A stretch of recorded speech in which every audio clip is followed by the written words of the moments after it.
sallallahu ala sayyidina Muhammadin wa ala alihi wa ashabihi wa man tabi'ahum bi ihsan ila yaumiddin. Allahumma la sahla illa ma ja'altahu sahla wa anta taj'alul hazna idza syi'ta sahla. Allahumma 'allimna ma yanfa'una wanfa'na bima 'allamtana wa zidna ilma.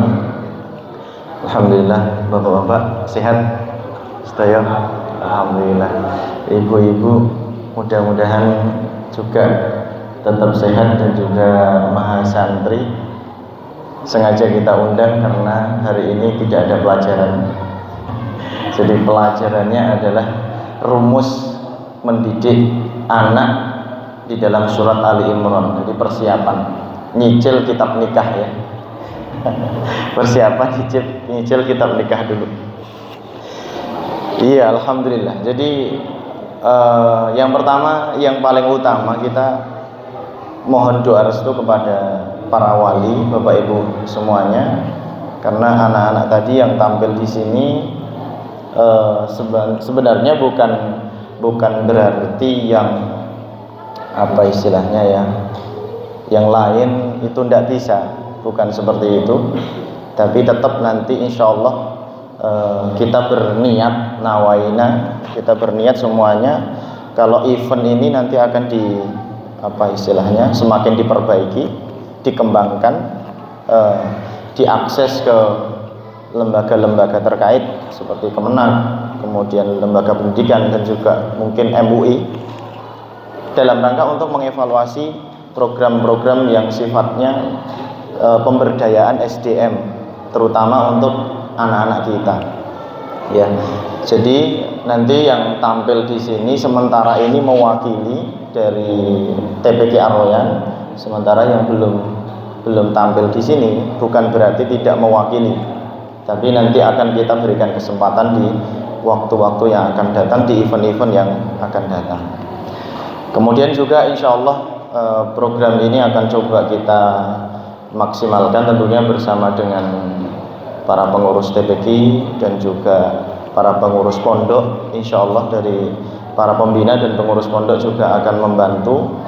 Begitu juga dengan mahasantri insya Allah Bapak Ibu juga akan ikut serta untuk membersamai lomba ini ya, karena semata-mata mudah-mudahan ini menjadi kebanggaan Gunung Cilik dan juga terkhususnya menjadi kebanggaan di Purwasri, dan yang lebih besar lagi menjadi kebanggaan di Pacitan ya. Dari Pacitan lahir para ulama, lahir orang-orang yang besar ya. Bapak Ibu sekalian, itu yang mungkin bisa kami sampaikan untuk memperdimai adik-adik kita tadi, yang tentunya lomba ini sifatnya swadaya Bapak Ibu.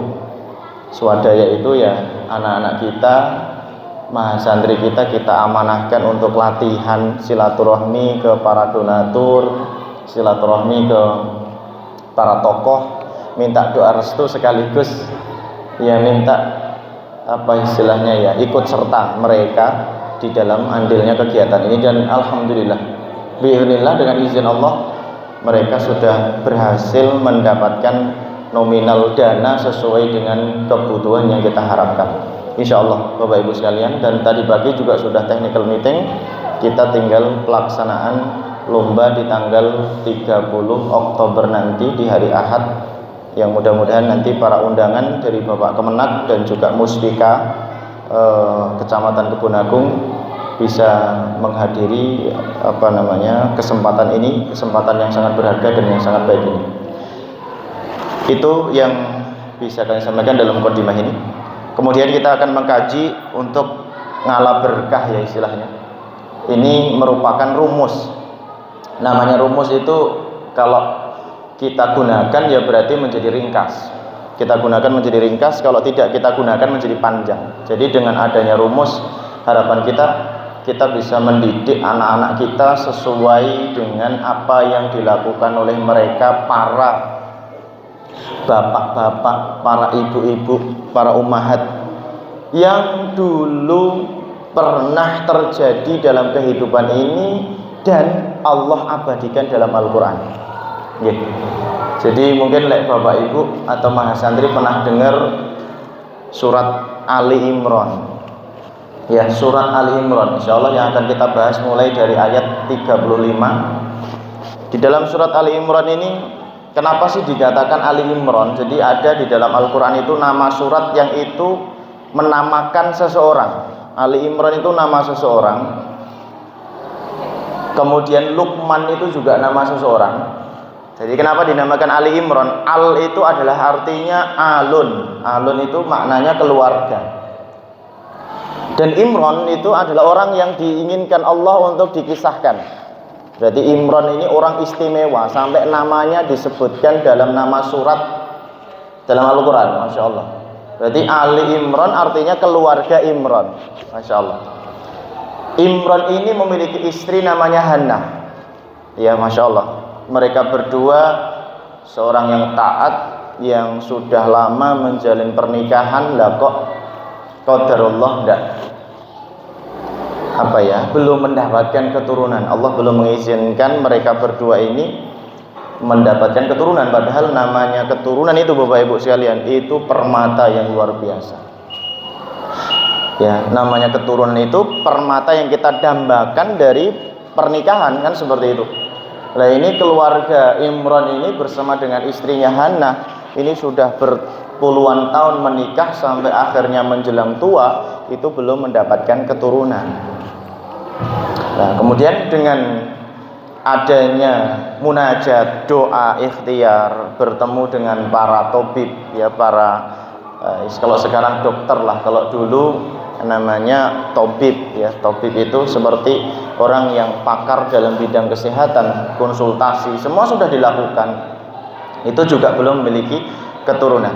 Karena dengan ijtihadnya, dengan mujahadahnya si Imran ini dan Hannah, akhirnya dengan izin Allah Subhanahu wa taala, ini akan kita mulai kisahnya. Jadi akhirnya apa? Akhirnya si Hannah tersebut hamil. Masya Allah, betul-betul hamil. Allah Subhanahu wa taala menyampaikan dari sini, idz qalat imra'atu imrana rabbi inni nadartu laka ma fi batni muharraran fataqabbal minni innaka antas samiul alim. Masya Allah.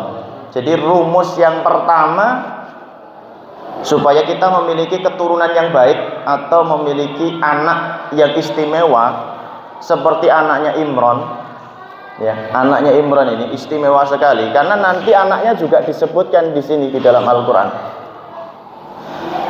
Itu yang pertama yang dilakukan oleh Hannah adalah inni nazartu. Yang pertama dinazarkan. Masya Allah. Jadi ketika istri Imran itu berkata, ya Tuhanku, ya Rabbi, yang di sini dikatakan idz qalati imra'atu Imran, maksudnya istrinya Imran itu berkata, Rabbi, ya Tuhanku, inni nazartu laka ma fi batni, sesungguhnya aku bernazar kepadamu atas apa yang ada dalam perutku. Maksudnya Hannah ini berhasil hamil. Masya Allah. Ini kan sukses dari hubungan yang lama, akhirnya berhasil hamil. Nah, yang pertama rumusnya adalah nazar, menazarkan sesuatu yang baik, menazarkan anak yang ada pada janin seorang ibu itu sesuatu yang baik. Misalkan bismillah, mudah-mudahan si bayi ini, si janin ini nanti menjadi penghafal Al-Quran, semoga si janin ini menjadi pengusaha sukses, semoga si janin ini menjadi orang yang soleh, semoga si janin ini menjadi orang yang solehah, semoga si janin ini menjadi anak yang bisa membanggakan orang tua, membanggakan, ya, semuanya seperti itu. Jadi dinazarkan sejak dalam rahimnya. Itu yang dilakukan oleh Hannah, istrinya Imran. Fataqabbal minni innaka antas samiul alim. Kemudian, ya Allah, terimalah nazarku ini, karena aku nggak main-main. Ketika engkau kabarkan, engkau sampaikan doaku dan aku berhasil hamil, maka terimalah nazarku ini. Innaka antas samiul alim, sesungguhnya engkau adalah yang maha mendengar dari semua doa. Kemudian apa yang terjadi berikutnya, ibu-ibu? Yang pertama tadi nazar, meniatkan yang ada di rahim. Yang kedua, rumus supaya anak kita menjadi sukses adalah pasrah. Pasrah itu menyerahkan. Apa kata Allah?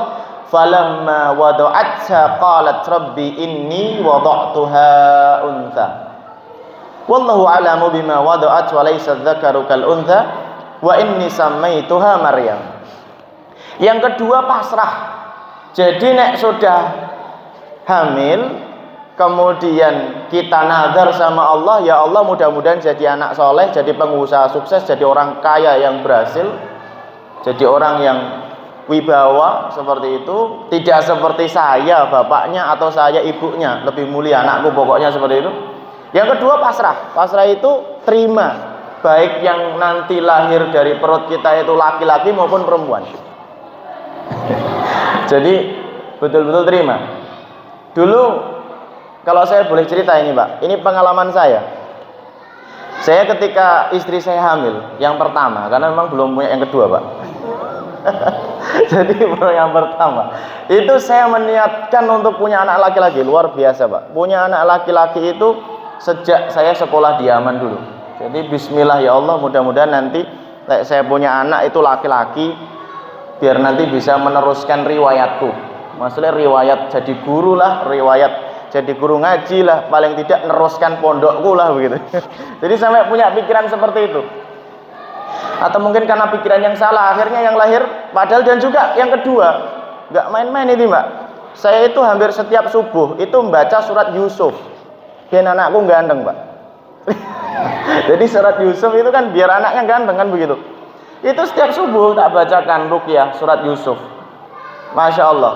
Nah, ternyata ketika di bulan ke-8 mau melahirkan itu di USG bidan melihat, Ustadz insya Allah putranya jenengan ini perempuan. Masya Allah. Surat Yusuf kok jadi Maryam, ini gimana? Masya Allah, ini agak sedikit grogi ini. Dokter bidan waktu itu, Bu Bidan mohon maaf ini kayaknya alat jenengan keliru deh. Masih belum terima saya Pak. Lah soalnya surat Yusuf tuh tiap hari loh Pak. Pokoknya lanang. Masya Allah. Ternyata sampai di bidan di 8 bulan kok ya yang keluar informasinya begitu. Itu saya nggak nyerah Pak. Terus bilang sama istri, insya Allah bidan itu keliru. Ya bidan itu bisa keliru. Karena apa? Semalam aja bisa merubah takdir ya. Yakin nggak? Yakinlah, bismillah ya udah. Terus tak bacakan Yusuf itu Pak. Yusuf lah dilahirnya kan pas di Ramadan. Nah ketika mau lahiran itu kan belum tahu juga Pak. Lah ketika lahir di sebelum subuh waktu itu, Masya Allah ternyata perempuan. Masya Allah ya. Dari sini alhamdulillah Pak. Tetap alhamdulillah Pak. Masya Allah, langsung pemikiran di sini apa Pak? Ini cepet tuwek. Masalah yang duwe anak wedok itu berarti cepet duwe putu, ngoten Pak. Waduh, iki ora panjang umur berarti kan. Lah itu dari situ akhirnya apa? Kita kembali kepada sini. Mungkin niat saya kurang baik ketika pengen punya anak laki-laki kok lahirnya perempuan. Nah, ini yang dilakukan oleh Imron dan Hannah. Falamma wada'athu qalat rabbi inni wada'tuha untha. Ya Allah, ternyata anak yang dalam perutku itu perempuan. Wallahu a'lamu bima wada'at. Sedangkan Allah itu yang paling tahu yang masuk di dalam janinnya istri kita itu apa. Laki-laki apa perempuan kan begitu. Ya, laki-laki apa perempuan. Kalau dalam bahasa fikih itu memang ada khunta, Pak. Khunta itu yang punya 2 kelamin. Jadi kelamin laki-laki juga ada, kelamin perempuannya juga ada. Tapi jangan diterjemahkan waria atau bencong ya Pak. Itu bukan khunta. Kalau yang di Indonesia ini memang macak begitu. Tapi khunta itu memang betul-betul orang yang dilahirkan normal punya 2 kelamin. Punya laki-laki, punya kelamin laki-laki dan juga punya kelamin perempuan.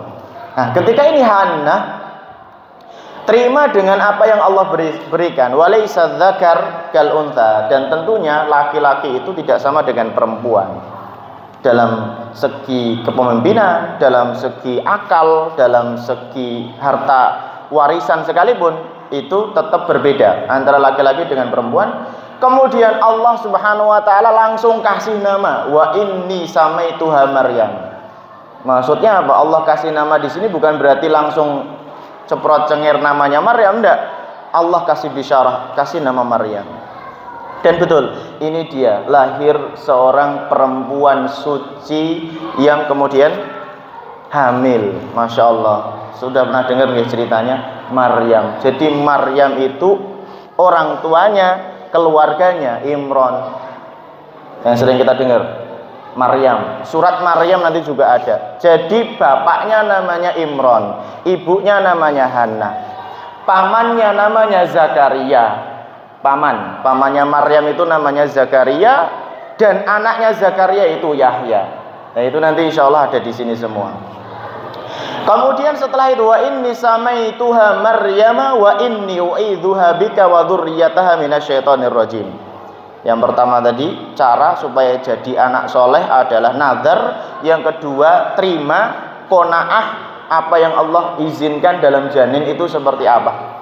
Setelah dinamakan Maryam, berikutnya yang ketiga, rumus yang ketiga adalah inni u'idzuha bika wa dzurriyyataha minasyaitonir rajim. Ya Allah, setelah lahir anakku putri namanya Maryam, berikutnya akan aku jaga, akan aku lindungi dengan zikir, dengan ilmu, dengan tarbiyah, dengan bi'ah. Bi'ah itu lingkungan, tak masuk ke TPA. Nah, ini termasuk Pak. Bika, dengan izinmu, dengan perantaramu, minasyaitonir rajim wa dzurriyyah.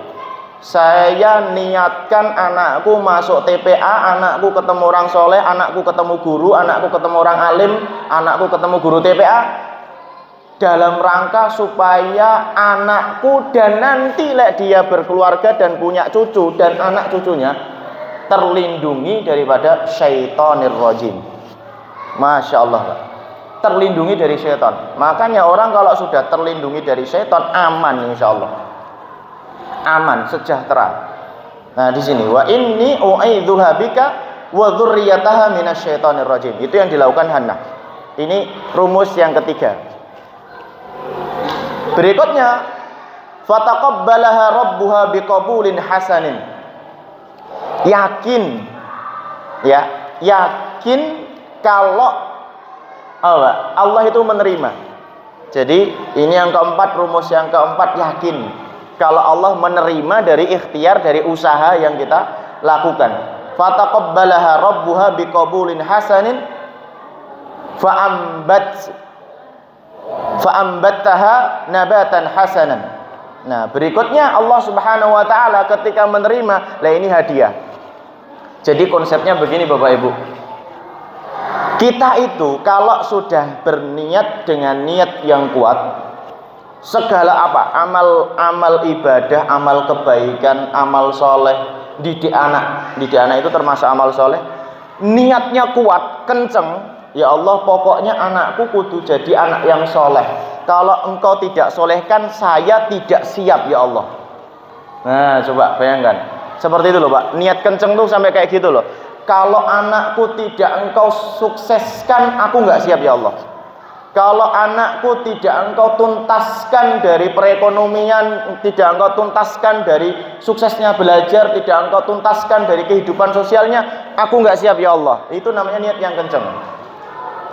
Maka dengan niat yang kencang seperti itu, niatnya kencang, kuat, lurus, berikutnya apa? Allah itu akan menerima. Fataqabbalaha, maka kalau niat kita lurus, fa idza azamta fatawakkal Allah, innallaha yuhibbul mutawakkilin. Allah akan menerima niat itu. Ketika menerima, maka anak-anak kita itu sebenarnya cuma jadi stimulan aja. Stimulan itu yang ngasih formula. Tapi berikutnya yang didik, yang membesarkan, yang menjaga, yang merawat, yang menumbuh kembangkan jadi orang sukses itu Allah. Masya Allah. Ini buktinya Pak.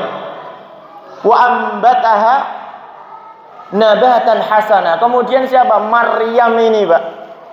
Itu ditumbuh kembangkan sama Allah dengan tumbuh kembang yang baik. Masya Allah. Berarti kan Hannah dengan Imran ini kan, ya, memang luar biasa. Padahal kalau jenengan tahu Bapak Ibu sekalian, sebelum lahirnya Maryam, ini Imran ini meninggal dunia. Jadi nyaris siapa ini? Maryam, ya, ini tidak bisa ketemu dengan bapaknya. Masya Allah. Karena Imran ini meninggal dunia ketika Hannah detik-detik mau melahirkan si Maryam. Maka cara mendidik kita adalah yang pertama, guru itu mengantarkan, orang tua itu mengantarkan. Mungkin kalau kita ngajari anak-anak alif, ba, ta, sa, jim itu ya, itu stimulan sebenarnya. Mungkin kalau mas santri kita ngajari mubtada khobar atau ngajari nawaitu usolli, ya itu stimulan sebenarnya. Kalau niat kita ikhlas, maka yang mengajari mereka semua itu adalah Allah Subhanahu wa taala. Allah akan menumbuh kembangkan. Ini juga sama, Pak. Lek jenengan punya niat. Ini contoh yang jenengan duduk saat ini, Pondok Ar-Royan ini, Pak. Itu jenengan tahu sendiri dulu tempat ini tempat apa, dan dulu kita nyaris untuk peresmian waktu itu bersama Bupati Pacitan Pak In. Waktu itu ya. Itu modal yayasan, Pak, minus 15 juta. Minus 15 juta. Jadi yayasan tak tanya ketua yayasan, berapa mas modal kita? Waduh, belum ada ini, bismillah, kita minjem aja dulu. Minjem sama Pak Yanto ini, Masya Allah, beliau ngasih 15 juta, kita sewa terop, sewa macam-macam itu, habisnya sekian, 15 sekian kalau tidak salah. Ya, itu kemudian apa? Dengan niat tadi, niat yang lurus, niat yang benar, fa'ambataha nabatan hasana, maka Allah kalau sudah menerima niat kita tadi, maka Allah yang akan merawat dan yang akan membesarkan sampai seperti ini sekarang. Jadi kalau misalkan niatnya itu sudah karena Allah, lurus karena Allah, berikutnya yang bangun, yang ngasih rezeki, yang ngasih santri, yang ngasih murid, yang ngasih istilahnya kekuatan, itu Allah Subhanahu wa taala. Jadi, dan ciri-cirinya bagaimana berikutnya? Ciri-ciri antara kekuatan kita dengan kekuatan Allah dalam kehidupan kita. Ciri-cirinya, Pak, tak kasih bocoran. Yang disebutkan oleh para ulama, mana yang kekuatan kita, mana yang kekuatan Allah. Misalkan, contohnya begini. Ketika kita ngajari, ini kan temanya pendidikan. Ketika kita ngajari anak, misalkan baru kita ajari anak itu membaca alif fathah A, alif kasrah I, alif dhammah U, ya, dan seterusnya. Kok anak itu dengan keterampilannya, dengan kecerdasannya, dengan kepolosannya, dengan keunikannya itu kok tiba-tiba datang ke kita bisa baca bismillah. Nah, Masya Allah. Kok tiba-tiba dengan keunikannya bisa baca bismillah? Pak, bener nggak bacaanku? Dia baca Iqra bismi rabbikal ladzi khalaq. Ya, seperti tadi yang diceritakan tadi, Pak. Ya, antara yang mendengar, ya, antara yang mendengar dengan yang menghafal lebih kuat yang mendengar. Nah, seperti itu, Pak. Maksudnya apa? Maknanya apa? Sebenarnya kekuatan kita itu tidak mampu melakukannya, tapi karena Allah di situ ada, karena Allah di situ membersamai, itu kekuatan itu datang berlipat-lipat melebihi dari tenaga kekuatan yang kita miliki. Ini dalam pendidikan. Dalam rezeki, jenengan sudah merasakan lah. Tiba-tiba bikin rumah kok dari modal sekian jadi rumah saunggruk. Dulunya nggak punya tanah, sekarang punya bengkok. Dulunya nggak punya motor, sekarang punya motor. Dulunya nggak punya mobil, sekarang punya mobil. Itu sebenarnya kekuatan Allah yang bersama jenengan. Itu kalau dalam konsep Islam maksudnya. Kenapa seperti itu? Ya karena Allah bersama dengan orang-orang mukmin, orang-orang muslim. Jadi kekuatan itu yang kemudian Allah selalu beri di sini. Makanya di sini ketika tumbuh kembang seperti itu, maka jenengan kalau sudah meniatkan sebuah kebaikan, jangan kecil-kecil, Pak. Misalkan bismillah mudah-mudahan anakmu nanti jadi saudagar kaya yo. Gen iso sedekah, gen iso menghajikan sak kampung, ngono lho, Pak. Niatnya sesekali gede ngoten lho, Pak. Nggih, nggih to. Gen iso bangun masjid ngono. Gen iso bebaske bengkok, gen iso bebaske rentenir, misalkan ngoten. Itu luar biasa, Pak. Jadi niatnya jangan kecil-kecil. Ya, saya ketika di MUI di Jakarta bersama dengan Kiai Haji Abdul Mun'im. Beliau wakil ketua komisi dakwah MUI Pusat. Beliau bilang sama kita, Ustadz, pondok antum di Pacitan ngajarinya kitab gundul kan? Bilangnya dia gitu, Pak. Kitab gundul, iya Ustadz. Ya terus gimana dengan kitab gundul? Berarti antum itu baru mengamalkan doa yang pertama. Maksudnya gimana? Rabbana atina fid dunya hasanah wa fil akhirati hasanah. Loh, ini kan santrimu mesti kok ajari kitab gundul ya. Ini berarti baru ngajarkan fil akhirati hasanah. Orang pernah diajari fid dunya hasanah. Iya juga ya. Pernah ada bisnis nggak di sini? Di pondok jenengan sana, di pondok antum ada bisnis nggak? Waduh, nggak ada bisnis. Bisnisnya apa? Santri bisnisnya apa? Tidak. Nggak bisa. Jadi lek jenengan lihat mereka itu rata-rata kalau dari gambarannya mungkin agak kaya, tapi dari dompetnya fakir, Pak. Maksudnya kekayaan santri kita itu masih kekayaan orang tua. Ya, meskipun ada yang kaya disebabkan keturunan, disebabkan warisan. Berarti apa? Kita ini rata-rata hanya berpikir tentang akhirat tanpa melihat fid dunya hasanah. Lah padahal kalau fid dunya hasanah itu berarti apa? Ya rumah yang hasanah gitu kan. Rumah yang hasanah, baju yang hasanah, kendaraan yang hasanah. Hasanah itu apik, Pak. Rumah apik, baju apik, kendaraan apik kan ngoten.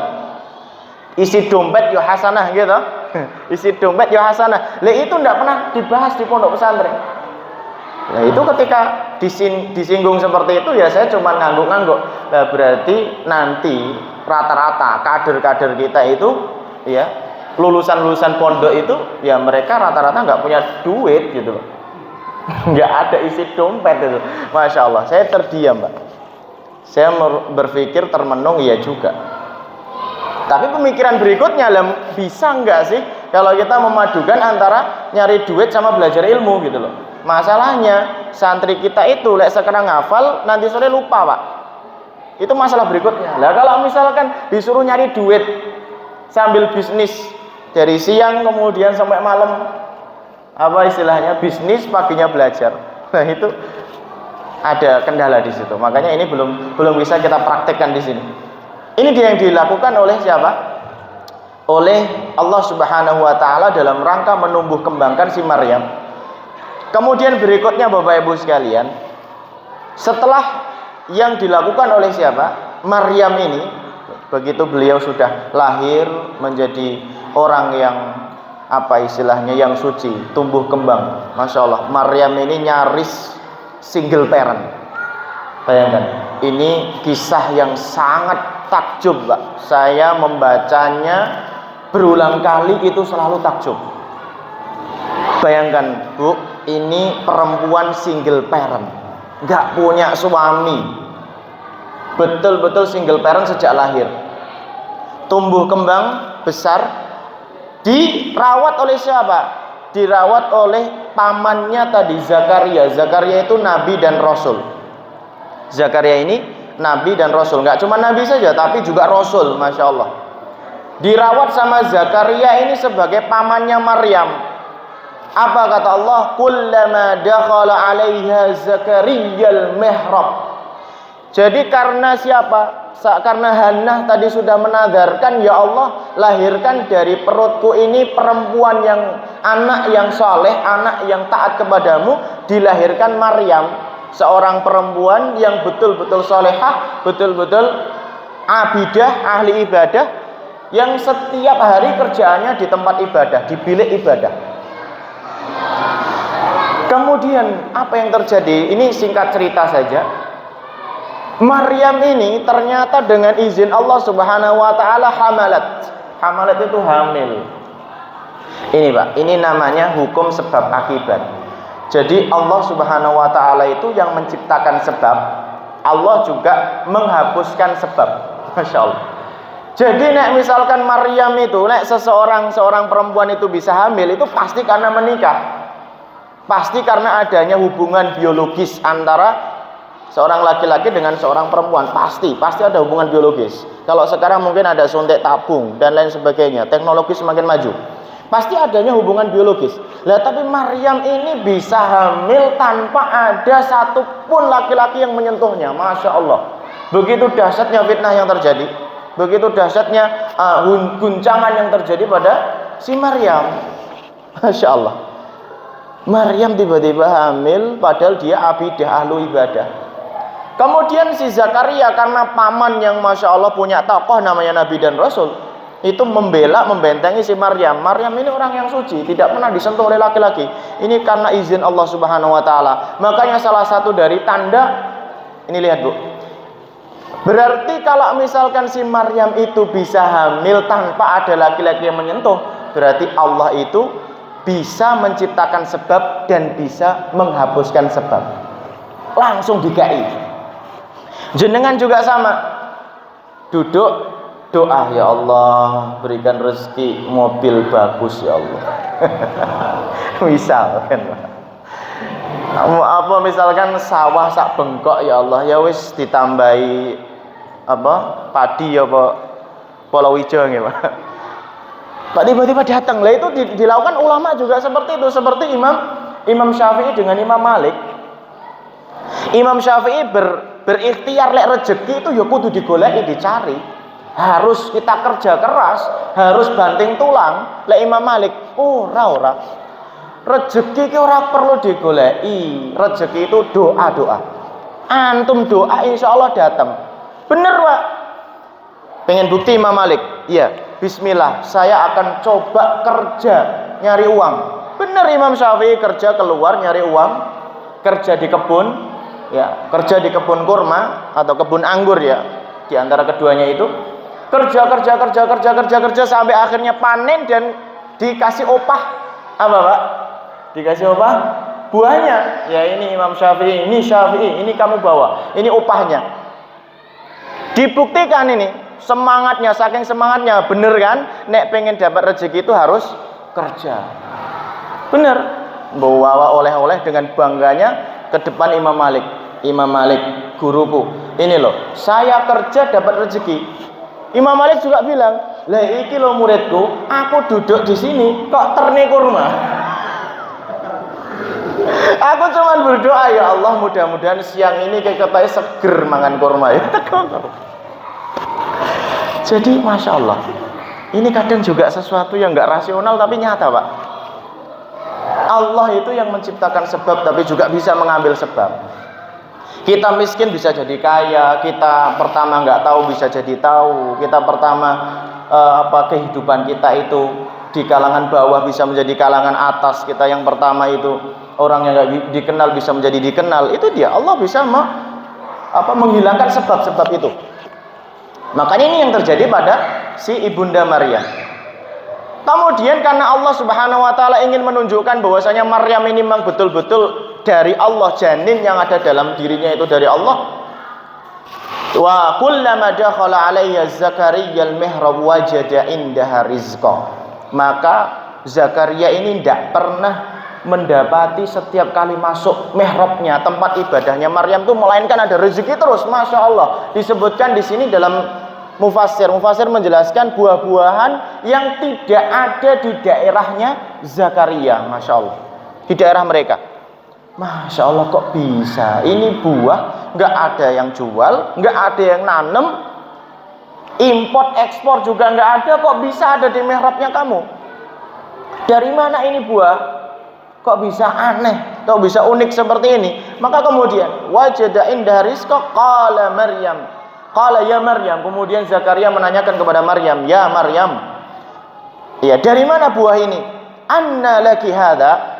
Dari mana buah yang kamu dapatkan ini? Setiap hari kok, setiap saya masuk mihrab kok selalu mendapati buah ini. Qalat huwa min indillah. Wahai Zakaria, ketahuilah bahwasanya buah ini bukan dari siapa-siapa, dari Allah Subhanahu wa taala.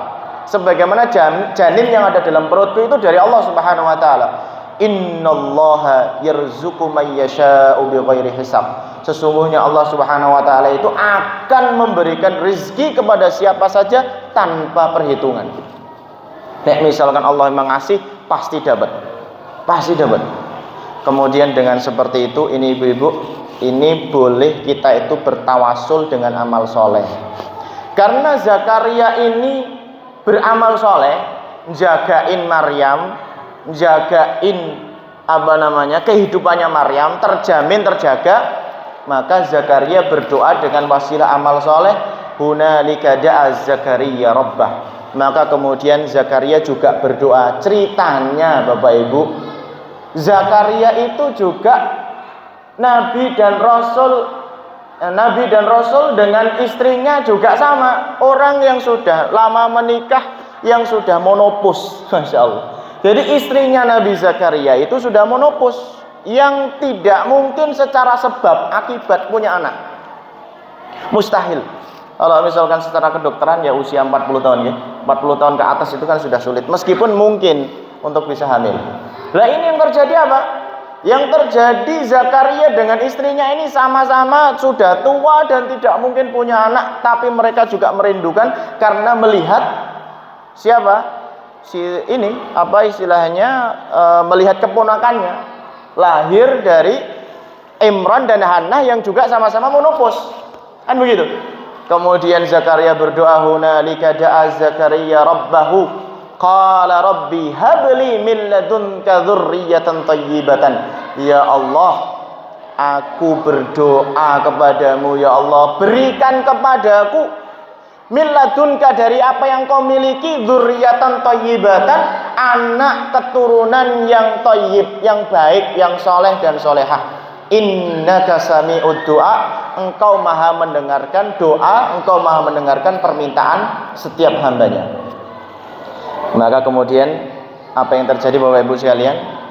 Allah langsung membalas konten, fanadatsul malaikatu wa huwa qa'imu yusalli fil mihrab. Kemudian malaikat memanggilnya sedangkan Zakaria sedang berdiri sholat. Yusalli itu sholat, berarti Nabi Zakaria itu juga sholat, berarti menandakan agamanya Islam. Ya, yusalli fil mihrab, annallaha yubashshiruka bi Yahya, Allahu akbar, annallaha yubashshiruka bi Yahya, Masya Allah. Ternyata malaikat ketika memanggilnya, wahai Zakaria, aku akan kabarkan kepadamu bahwasanya annallaha, sesungguhnya Allah Subhanahu wa taala, yubashshiruka bi Yahya, engkau akan diberikan rezeki keturunan anak lanang. Namanya pun Yahya, Masya Allah. Lahir dalam keadaan istrinya monopos. Luar biasa. Ini berkah daripada amal soleh. Nek jenengan itu tahu mendidik anak atau tahu mengajarkan kebaikan kepada anak itu merupakan amal soleh, jenengan niatkan, nazarkan, mugi-mugi anakku jadi anak yang berguna untuk agama, bangsa, negara. Paling tidak mereka bisa melanjutkan kebaikan-kebaikan yang telah dirintis oleh bapaknya, ibunya, oleh kakek neneknya, oleh guru-gurunya, oleh kiai-kiainya. Seperti itu, Pak. Kemudian annallaha yubashshiruka bi Yahya. Yahya ini punya sifat yang pertama, Masya Allah, Pak. Anaknya apa? Musaddiqan bi kalimatih. Ciri-ciri orang soleh itu jujur dengan ucapannya, tidak pernah bohong. Masya Allah, Pak. Musaddiqan bi kalimatin minallah. Dia selalu mengucapkan kalimat yang baik, tidak pernah berbohong. Wa sayyidan wa hasura, maksudnya orang yang mulia. Yahya ini dilahirkan di muka bumi akan menjadi orang besar yang mulia. Makanya Yahya ini juga menjadi nabi dan rasul. Bapaknya nabi dan rasul, lahir anak nabi dan rasul. Insyaallah. Wa nabiyya minas salihin, dan Yahya juga akan kita jadikan sebagai nabi dari orang-orang soleh. Masya Allah. Ini menjadi nasihat, menjadi ibrah, rumus di dalam kita menjalani kehidupan ini. Maka yang pertama tadi yang harus kita siapkan adalah nazar, berarti niat yang sangat kuat. Yang kedua, terima, qanaah dan ikhlas. Yang ketiga adalah berikutnya memohon kepada Allah perlindungan. Yang keempat, yakin bahwasanya Allah Subhanahu wa taala itu pasti menerima. Dan yang kelima tadi adalah apa? Setelah kita beramal soleh, tidak apa-apa kita gunakan amal soleh tadi untuk bertawasul. Ya Allah, aku telah melakukan ini karenamu, maka sekarang berilah wasiat itu kepadaku, wasilah dari kebaikan itu kepadaku, sehingga semua cita-cita yang kita impikan, yang kita dambakan, yang kita rindukan itu Allah Subhanahu wa taala gapai dan capai. Ini juga yang menjadikan motivasi kita sebagai orang tua, tentunya tidak boleh putus asa, tidak boleh sedih, tidak boleh gundah, bahwasanya anak-anak kita adalah akan dibimbing, akan dididik, akan dirawat, akan dijaga oleh Allah Subhanahu wa taala sejauh niat kita kepada anak tersebut. Sejauh niat dan kesungguhan kita kepada anak tersebut. Kalau misalkan kita sungguh-sungguh niatnya betul-betul maksa doa, maksa kebaikan. Ya Allah, harus jadi anak soleh, lek enggak soleh aku siap ya Allah. Harus jadi anak solehah, nek enggak solehah aku enggak siap ya Allah. Nah begitu. Itu yang dicontohkan oleh mereka-mereka ini, yang akhirnya anak-anak mereka betul-betul anak yang saleh. Mudah-mudahan ini bisa bermanfaat. Wabillahi taufik wal hidayah, waridha wal inayah. Assalamualaikum warahmatullahi wabarakatuh.